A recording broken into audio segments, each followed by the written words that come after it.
Broncos country, Maha Salute, man. Happy New Year to all you guys. Hope you guys are having a wonderful start to the year and enjoyed the celebrations with some family, man. We are getting ready to start this new year off with the Broncos and Chiefs showdown at Mile High Stadium. And we already know what it means for the Broncos, right? To get win number 10, and hopefully we could be playing some mid-season, football for the first time in what is it now, 10 years? Crazy to think about. So we're going to talk about that. We're going to break it down, talk about what the Broncos need to do this weekend to take care of business against the Chiefs and a lot of their backups plan. And really just kind of reflect on this team, talk about what our expectations were before the season, what they are now, and what they will be in the future. Because I think there's a lot to be optimistic about. So I'm excited about this episode to get into that. If it's y'all's first time on the channel, man, I appreciate it. My name is Mark. I'm a Denver native here. I love Denver sports. Obviously, my channel focuses a lot about the Broncos. I do talk about the Avs and the Nuggets as well. And shout out to the Avs, man. What a comeback win tonight. Unbelievable. Go check it out if you haven't. Man, that was fun down there at Ball Arena. But let's get into it, man. Hit that subscribe button if you're not a subscriber. Tell some friends. I'm almost at my goal, man. I appreciate it. And lastly, interact with me on the comments. I love talking with y'all. I always appreciate that. It's good to build a community of Bronco fans. Ain't no doubt about it. All right, guys. Well, before we get started into the Chiefs, I did want to give a special shout out to Patrick Sertan, Marvin Mims, and of course Nick Casa Bonito for being named as Pro Bowl starters, man. Um, Unbelievable accomplishments for those guys. I think the Pro Bowl's voting is stupid. I think it's extremely overrated. It doesn't really mean much in terms of, you know, unbelievable talent and who's the best and who's the worst and all that kind of stuff. I mean, there's a lot of politics that go into it, but I don't want that to take away from what this award means for guys like that because, it is Nick Bonito's, first time. It's Marvin Mims. I think he was actually his second time as a Pro Bowler. But more importantly, man, this team has 8 alternates, Pro Bowl alternates, which I think is unbelievable for this team in terms of where, what they were, just 4 or 5 months ago to where they are now. A ton of talent, and it's starting to be recognized a little bit more around the league from other players, from the national media, and all that kind of stuff. And those alternates are Zach Allen, Garrett Bowles, Michael Burton, long snapper, baby, Mitchell Fraboni, safety Brandon Jones, kicker Will Lutz, Quinn Miners as a guard who definitely should have been a starter, and of course, rookie quarterback Bo Nix, man. So shout out to them. This is, like I said, I don't think the Pro Bowl voting is all necessarily that important, but it's a huge kudos to this organization to where they're at. Um, Nobody would have really predicted us to win 9 games in the first 14 games and have a really good shot, several shots, honestly, at a 10 game season, 10 win season, 11 win season. Hopefully, it's going to be 10 at this point, but here we are, man. Here we are talking about it. So the future is bright for Broncos country. I can assure you guys that there's so many things to be grateful for and looking forward to, and we'll touch on that a little bit.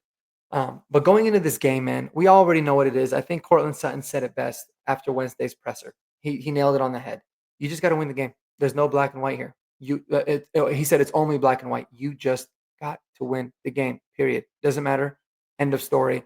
And we really don't have to dive into that. It doesn't really matter who's starting, who's not starting, all that kind of stuff. This is a game that the Broncos have no excuse to not win or not have a really damn good chance at winning. And we just need to go out there and do that. I think the past few games, as tough as they've been, regardless of the outcome of this game, has been an incredible experience for this team. So much things to learn about. And one thing that this team has shown is that they have an ability, especially with rookie quarterback Bo Nix, they have an ability to genuinely learn from mistakes and from experiences throughout the season and channel them into improving and getting better. So I do expect for the Broncos to win this weekend, no doubt about it. And then, when the playoffs come, we're going to have a completely separate video. We're going to talk about that in separate, but we won't even go there for now. In terms of what needs to happen in this game, what I'd like to see, man, I want to see the Broncos have some identity again. What's their identity on offense, right? So it's been a question that we've asked a lot this season.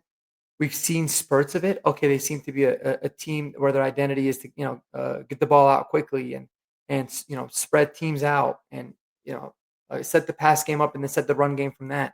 Um, and then it really became an offense that does a good job of protecting the ball, is fairly efficient at times, but is is good on third downs, good in the red zone, and is a defense that plays stout and that is extremely opportunistic.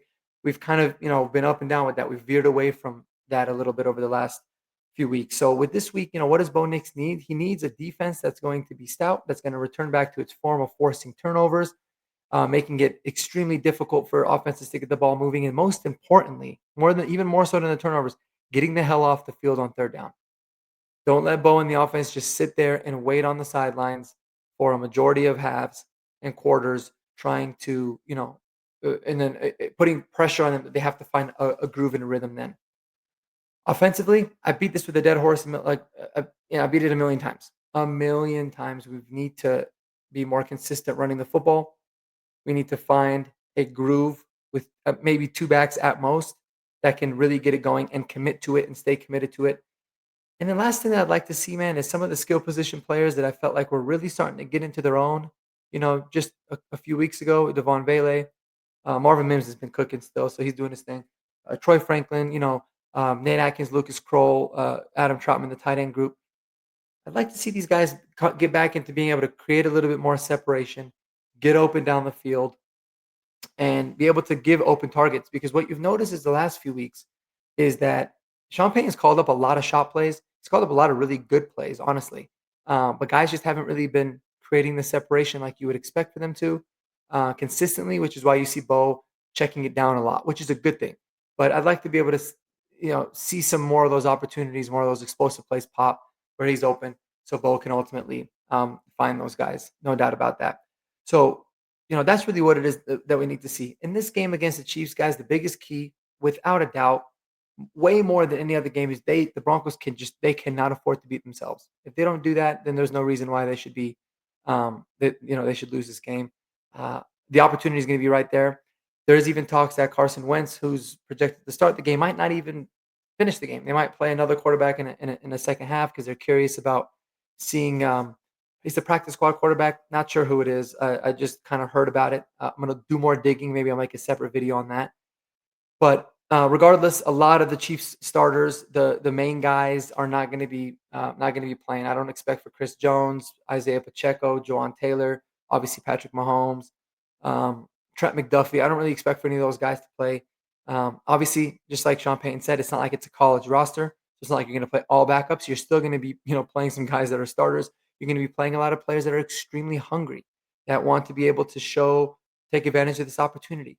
So it is not going to be a cakewalk, regardless of what anybody says. As long as you got Andy Reid on the other sideline, um, the Chiefs are never going to be easy, ever. Division opponents are never easy, ever. So they cannot take them lightly. The Broncos got to come out there and find a way to take care of business. Ain't no doubt about it.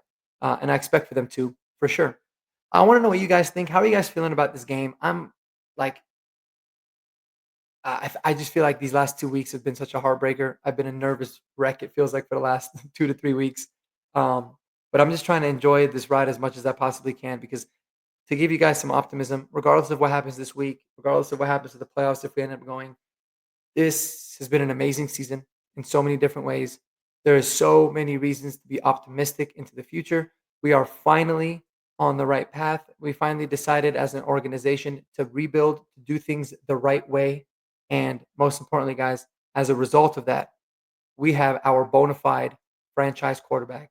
Ain't no doubt about it. And when you have that, you are going to give yourself a chance to win and to compete year in and year out, especially with an offseason, to be able to continue building around them.